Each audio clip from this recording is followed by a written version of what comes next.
Bismillahirrahmanirrahim. Assalamualaikum warahmatullahi wabarakatuh. Salam kedaulatan rakyat.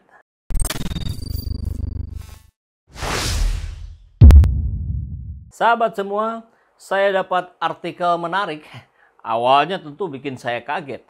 Judulnya, laporkan Ruhut Sitompul, Mega dituduh kadrun. Waduh, Mega selama ini kalau kita dengar kabar berita di berbagai media mainstream tentu itu mengacu pada Megawati Soekarno Putri, Ketua Umum PDI Perjuangan.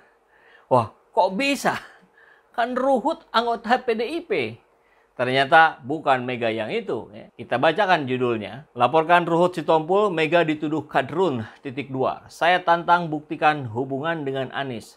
Rakyat Papua muak. Wow. Panglima Komando Utama Komando Patriot Revolusi Kopatref Petrodes Mega Keliduan menantang orang yang membela politikus PDIP Ruhut Sitompul yang mengunggah meme Gubernur DKI Jakarta Anies Baswedan memakai koteka. Oh, jadi Mega yang ini ya, nama lengkapnya Petrodes Mega Keliduan. Saya bacakan kalimatnya. Untuk kalian yang membela sikap rasis @Ruhut Sitompul, saya tantang Anda semua untuk membuktikan satu saja. Kalau saya ada hubungan dengan Anies dan bukti satu saja untuk memenuhi definisi kadrun yang kalian tuduhkan. Ucapnya dikutip Twitter @Mega_P_Keliduan Minggu 15 Mei kemarin. Ada sambungannya nih. Kalian tak tahu kah? Rakyat Papua sudah muak dengan rasisme. Meminta maaf jauh lebih baik kalau memang Ruhut Sitompul kesatria. Rakyat Papua pasti memaafkan. Tentu ada syarat. Hukuman adat berjalan untuk merehabilitasi suasana kebatinan rakyat Papua. Pak Petrodes Mega, salam hormat saya dari Bandung untuk Bapak. Dan betul apa yang Bapak sampaikan,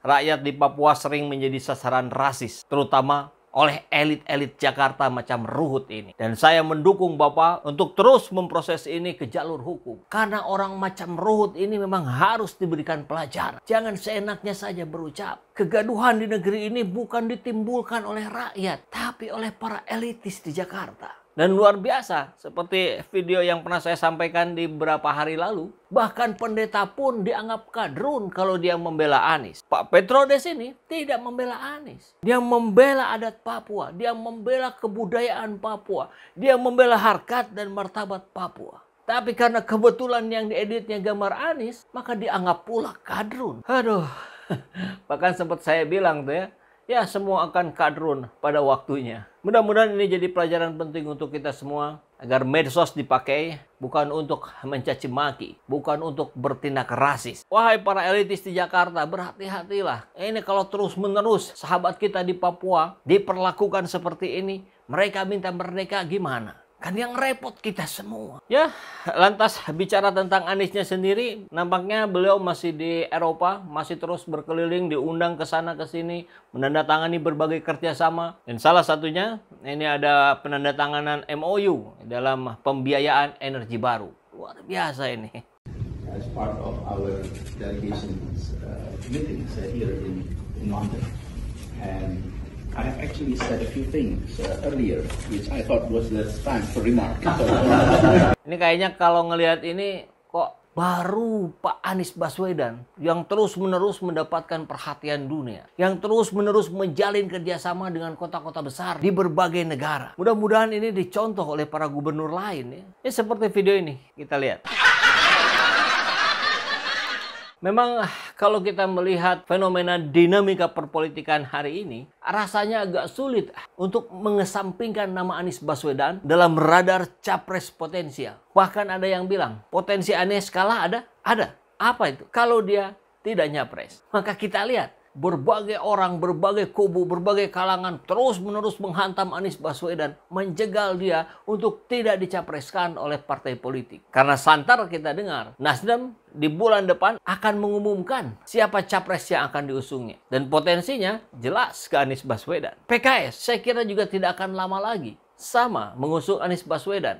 Karena kita lihat banyak kedekatan, banyak kemiripan dalam cara-cara mereka mengelola kebijakan. PKS dan Anies tentu maksud saya. Dan Demokrat sebagai yang ingin mengusung AHY juga disinyalir kuat akan menjadi cawapres Anies Baswedan. Nasdem, PKS, Demokrat. Saya kira itu sudah cukup ya. Sudah memenuhi presidensial threshold 20%. Mungkin tambahannya nanti dari Gelora gitu ya. Dan beberapa partai kecil lainnya. Ya, Anies memiliki integritas, kapasitas, bahkan kapabilitas sebagai pemimpin di negeri ini. Auranya begitu kuat, karismanya begitu besar. Sudah tidak aneh ketika Anies Baswedan menyambangi beberapa daerah tertentu di Indonesia, kemudian langsung diteriaki, Anies Presiden, atau Presiden Anies, Presiden Anies. Dan itu disorot publik. Meski di media mainstream mungkin tidak terlalu disorot ya. Seperti biasalah, kita tahu media mainstream biasa selalu sangat berhati-hati dalam memilah dan memilih berita. Ya tentu, agar jangan sampai melanggar titah atasannya ya. Karisma apa yang muncul dari seorang Anies Baswedan? Tentu kita lihat kecerdasannya. Dan itu yang akan menentukan swing voter kita. Nah, pemilih pemula atau orang-orang yang biasa menentukan di akhir,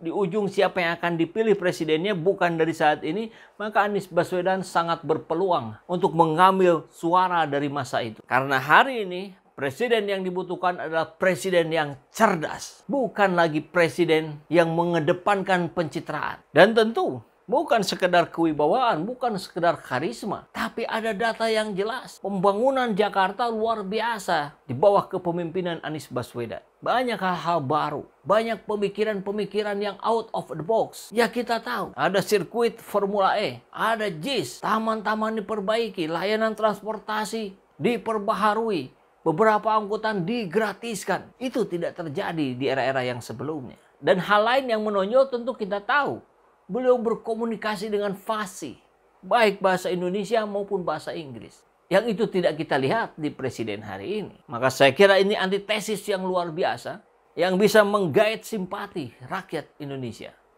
As part of our delegation's meetings here in London, and I have actually said a few things earlier, which I thought was the time for remark.